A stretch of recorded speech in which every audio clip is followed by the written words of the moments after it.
বিশ্বকবির জন্মদিনে তার লেখা এই কবিতাটি বর্তমান এই অস্থির সময় আমার প্রাসঙ্গিক লাগছে। সেই কবিতাটিরই কিছুটা অংশ আমি পাঠ করে শোনাচ্ছি।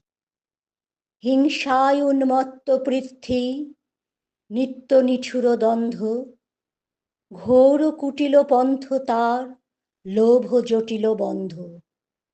নূতন তব জন্ম লাগি কাতর যত প্রাণী, কর ত্রাণ মহাপ্রাণ, আনো অমৃতবাণী।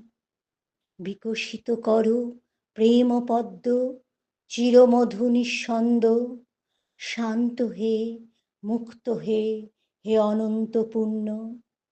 করুণা ঘন ধরণী তল, কর কলঙ্ক শূন্য।